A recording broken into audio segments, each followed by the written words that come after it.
Okay, so this is module 3, and we're going to be digging into self-awareness. And I'm sure that as you were going through module 2, your brain was stretched a little bit as far as what concepts actually entail. We are given these superficial surface layer level understandings of things like confidence and self-awareness. So this module, we're going to dig in a little bit deeper and have you looking at different areas of your life and patterns and habits through a lens that maybe you've never heard before.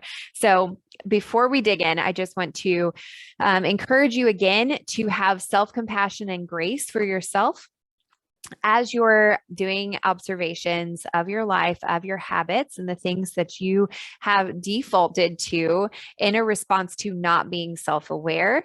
And just don't judge yourself or shame yourself, because this to be an observation that you can gain from and use these things to help you move forward in a purposeful way.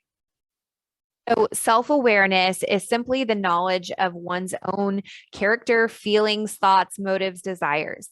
So, being aware of your own emotions and your mindset, meaning the things that you think, the way you feel, your perspective, all of those types of things, they having that awareness is truly a vital step, because without it, you don't have a reference point for changing anything. We want to be self aware of the things that we think, feel, and do so that we can change the trajectory of our life.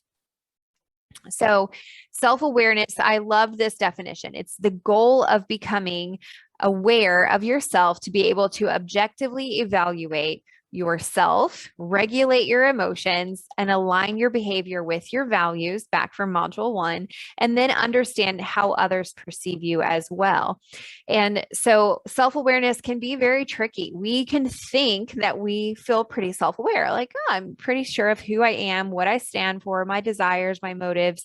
But the things that get lost the most are expectations of ourselves and others, the things that we think, how we feel, and the actions that we take or we don't take. So, here are some examples of a lack of self awareness. Again, these are some toe stepping things that might come up for you. So, if you feel a little, on edge defensive as you're thinking about these things, just know, again, it's a place for observation. So, examples of lack of self awareness: you play the victim when receiving feedback. So if someone says, hey, this didn't get done the way I wanted it to, do you deflect and blame other people, or do you take responsibility yourself? Does it feel like you're always surrounded with drama? No matter where you go, there's this black cloud of drama following you. Maybe it feels hard to admit that or you go out of your way to prove you're right. Like you just can't stop about it. You look up all the facts and you got to know all the things, and you have to make sure that everybody knows you're right.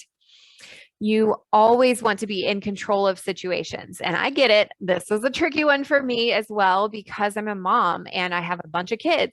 And so it feels like, but I have to be in control or the train falls off the tracks and everything blows up.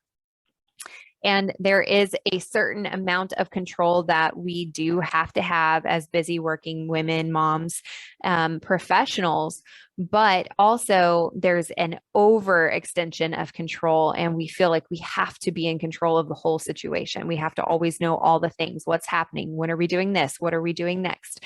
And it just feels like this constant anxiousness, obsession over being in control. Or maybe you gossip excessively and feel like you have to talk all the time to appear intelligent. So instead of just letting there be silence or letting someone have a different perspective or going into a new situation and making room in the conversation for other people to participate, you feel like you have to talk and fill all the space and appear intelligent to be accepted and acknowledged. So these are some examples of lack of self awareness, because there are things that play into these responses. So, when we are not aware of the things that we're thinking and feeling about ourselves, we go back to the last module with those limiting beliefs. we see a lot of reactions like this in our life. We see a lot of patterns that come up because we've been believing those limiting beliefs, or we have this lack of self awareness of what actually lies underneath. We end up with some habits like this that really don't serve us. They don't feel good to us, and they don't feel good to other people.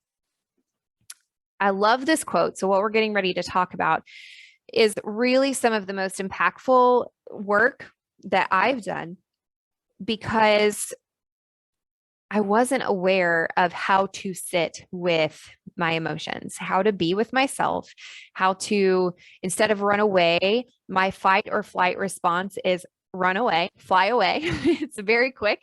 And that is a response from things that I've gone through in life. And so that's a pretty common one for a lot of us. We just decide it's bad to feel bad, so let's not do it. Or we just really feel uncomfortable with feeling negative emotions. So we just try really hard not to. And what I want us to be practicing here is learning to be with ourselves instead of avoiding it, being able to feel the feelings that come up and process them all the way through, not avoid them and run away. So I love this quote. I learned to be with myself rather than avoiding myself with limiting habits. I started to be more aware of my feelings rather than numb them. That brings the most awareness to a lot of people in this exercise, in this module, because we have a lot of programmed default responses that come up without us even realizing it. We don't even notice in the moment that we're doing it, which is kind of crazy how our brain can run on autopilot. So this has a lot of different names out in the world, but basically I use an escape. And a mental escape is a tool that your brain uses as a distraction from any discomfort. And when I say discomfort in this module, it means anything that causes your brain to experience negative or fear-based emotions, having to exert extra energy, so actually do work, or where limiting beliefs are rooted deeply. And what happens is your brain redirects to distraction methods to avoid feeling bad. It avoids rejection. It avoids, having to put yourself out there to try something new, to do something scary, the fear of failure, right? Our brain is just programmed to keep us safe. And so its general way of doing that is saying, that's too hard, or I'll do that later. And then instead we default to one of these escapes. So which one of these escapes do you default to? Maybe you're an emotional or mindless eater. You love to scroll on social media and you don't even know why, and you wasted like an hour of your life, and then you realize it later, and then you're angry. Maybe you binge watch TV. Overworking and hustling is a surprising one, but a lot of times the high achieving personalities will overwork in a effort to prove their self-worth, or to not have to recognize and slow down and then sit in silence and realize there's some negative things coming up underneath. If you're a business owner, or maybe you have a team at work, maybe you over delegate or over hire out tasks because your brain just simply doesn't want to figure it out. And you just believe the thought, I don't know how to do this, or I'm not good with technology. So you just don't. Over drinking is a big one. That thought of, oh, I really need a glass of wine. Impulse shopping, or impulse putting things in your cart and wasting a lot of time filling up your cart and matching all the sizes and then not checking it out. I don't know why, but I do that too. It's very interesting what we decide to default to. Defaulting language. So using language such as I always blank, or I can't blank. Pleasure seeking. That could be anything and everything. And then signing up for another freebie or another strategy, or signing up for another email, right? We just feel like that all of the answers and solutions that we need are outside of us. And if we just had that one thing, then we could fix all of our problems, right? So those are some examples of what a mental escape is. And we default to those things when our brain is feeling discomfort and it doesn't want to face the music. It doesn't want to say, well, I'm suggesting that we watch TV because it feels too scary to have that conversation with my child. I'm suggesting that we grab a glass of wine because it feels better if I'm not fully cognizant of the pain that comes up in this relationship. I'm binge watching TV instead of working because there's this feeling of inadequacy that lies underneath while I'm doing my work. So defaults are just ways that our brain escape from those negative feelings, and they're not purposeful. They don't serve you at all. And generally what happens when we use these defaults, these escape methods, is that then later, once we've realized we've done it, so the bag of chips is gone, the bottle of wine is gone, the TV is like, are you still watching? Because you've been sitting there for so long. Then we feel this shame and this self-guilt and this self-loathing because I can't believe I just XYZ. And so when we aren't willing to sit with ourselves and feel the things we need to feel, we not only create discomfort, we're avoiding discomfort now, but it's not going away. We're just going to face it later in a different way without actually addressing the root problem. So, reflection. I want you to journal about the escaping habits that you've identified. So in that last slide, what methods came up? What resonated the most with you? Which ones do you recognize that you do the most often? And there's a few other journal prompts in your workbook that aren't listed on this slide that I really want you to take time to look at and dig in, because it helps you start to recognize if you've got a recurring pattern like over drinking or binge watching TV. It starts to help you uncover, why do I do that? What's underneath? What am I avoiding? So a great question here to consider is, how are you actually feeling when you're deflecting to do those things? When you're deflecting and defaulting to the escapes, what emotion are you avoiding? What are you actually feeling? And there's a question that I love in the workbook that's not here, but what if you allow that emotion to be normal? Instead of feeling like you have to run away from it, or you have to fight it, or you have to cover it up with alcohol or food or social media, what if you just decide, I'm allowed to feel the entire spectrum of human emotions, and it's okay. This isn't forever. It's just temporary. I'm going to feel this all the way through. I'm going to get to the bottom of this feeling and figure out what it is I'm thinking and why it's here, so I can move forward instead of creating this negative habit and I just keep doing it over and over and never gets me closer to my goal. So make sure that you set time aside to journal about this specifically, because this alone is a very impactful exercise. Okay, so self-awareness. Fancy self-awareness and self-care are one and the same, really, because when we take the time to have self-care, to do self-care, to have self-awareness, we're really just being in tune with our body, mind, and spirit, what we need. Self-care is such a fancy buzzword right now, but let me tell you, it doesn't have to be that you have a 2-hour massage, or you book a facial, or you go get a pedicure, or you set up a fancy bubble bath with one of those trays that sits over where you can take an aesthetic Instagram picture. Like, it doesn't have to be that way. Self-care is simply taking care of yourself. It doesn't need to be more complicated than that. And whenever we are practicing self-awareness, we're laying the foundation for intentional and consistent self-care, because we are in tune with our body, mind, and spirit and what we need when we need it. We know exactly how we're feeling when we're feeling a little off, when we need attention. Because we're not allowing for those defaults, we're instead choosing to show up for ourselves and care for ourselves in that moment instead of pretending it isn't there. So one of the things that I'd love to have you be implementing is self-care habits. Think about how you can show yourself love and care every day. Come up with some different options. Maybe some are a little lighter and trivial, maybe very small things. And then you're going to have days where you need a little more TLC. So maybe those are the bigger days where you take a longer bubble bath, or you reschedule an appointment or a phone call so you can take a nap. whatever it might be. So make a plan for those different options of how you can stick to caring for yourself in either a small way or a big way every single day.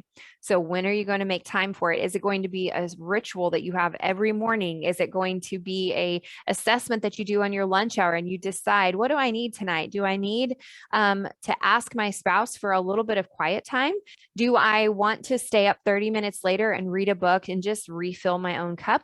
How are you going to be consistent with doing that? And remember that we want to fill up our cup with the intention of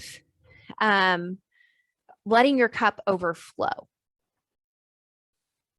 All right, so releasing the expectations of others and even yourself allows you to be your most authentic self, remain in emotional control, and take action from a place of clarity from what is the most authentic and true to you. Releasing expectations is one of these things that feels very complicated. This goes back to, if you remember the last step of powerful decision making, the very last step was releasing the expectations, releasing the thoughts and opinions of other people. And this can be very challenging. And I'm going to explain to you why that is and how we can rewrite this narrative. So in life, we expect things to go a certain way. We all, whether you know it or not, we all operate in life with this internal compass, this user guide, if you will, for the way we expect people to interact with us and how we want situations to go.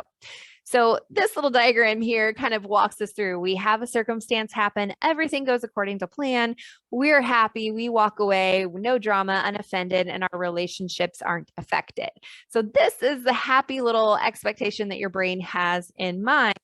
But what happens is it's not actually how life works, because we are imperfect humans and life is also imperfect. So unless we are intentionally managing our mind, life will start to look a lot like this. So you'll have a circumstance happen. Someone will get grumpy towards you and offend you. Suddenly you're mad. I can't believe they just talked to me that way. Who are they? And then you're in a bad mood and you either snap back at them or you get in your car and now you're all grumpy and you go home and your kids are leaving your shoes on the steps and suddenly you're snapping at them and you don't know why. And then your relationships are affected and life has drama and you feel bad. And it is just this negative spiral down the drain. So we do not want to allow for that to happen. It's just not a great way to live life. So what happens when we develop mental strength and resilience? Able to release the expectations of other people. The flaw with that internal user guide, even though we all have one, is that no one else knows our user guide except for us. Like we all have our own. We are all walking around with our own user manuals. So unless we take the time to say, hey, here's mine, what does yours say? Chances are we're not going to get it all right all the time. So let me just be clear. We do need to communicate what's important to us and how we want to be treated. So we don't want to encourage you to be walked on like a doormat. With that being said, we also have to allow for others to have a different user manual, a different user guide for their life and not let it derail us. So when we are able to do that, then we remain emotionally consistent instead of going up and down and feeling like life is just throwing us around like a rag doll. We can start to feel emotionally consistent no matter what happened, even in the midst of a dramatic circumstance. We can stay true to ourselves and the core values that we've set for ourselves, and we can create in our. So, an example of how we rewrite that. Someone meets us with a that we want. So the circumstance happens. Someone comes towards us and offends us. We will have our brain enter a reaction. It will say, "Oh, you believe." That. Can you believe that we've asked him 20 times and he still talks on the floor? Can you believe that this kid just ignored you and you asked them to do the same thing 3 times, right? Like your brain is going to offer you that story because it doesn't like negative. You're either going to, but decide what we do from here. Your brain has the action, you get to choose the response. So when you call and respond and decide how you want to navigate the situation, then you remain in control and move away. So the point to remember is accept your action as normal. My brain is just doing what it's supposed to be doing. It keeps me safe. It feels a threat. grouchy grocery store clerk right now feels a little threatening, kind of pushed me on edge, like maybe I need to get in a fight right now, but I don't actually. So I'm going to respond to to go. This doesn't leave this store. I'm going to move on and continue remaining in an emotionally consistent and resilient state. So accept the reaction, choose your response. That is the whole concept behind mastering your mindset. And one of the things that clients will say to me a lot is, I thought I've done this work. I thought I'd have it figured out by now. And this is really important to address because mastering your mindset is not a destination that you reach, but it is a continuous, intentional response to your human design, the way your brain is designed to keep you safe and the instincts that it has. You are constantly going to be reaction, response. You're constantly going to be doing this and choosing intentionality with your thoughts, feelings, and actions. So I love this quote from Jim Carrey that life doesn't happen to you, it happens for you. You get to decide in this Venn diagram. When you have a life circumstance, your brain has the initial reaction, and those two things can collide together unless you put choosing your response in the middle. And that is where we stay calm and neutral. No matter the circumstance, we stay aligned with our values. We stay authentic and consistent in our emotions, and we feel good moving forward, and we feel proud of the way we're showing up in our life. So here's the key points to module 3. The goal of becoming self-aware is just to be able to objectively evaluate yourself, know what I'm thinking, what I'm feeling, how I'm showing up right now. Is that what I want, or do I need to choose a different response? And aligning your behavior with your values.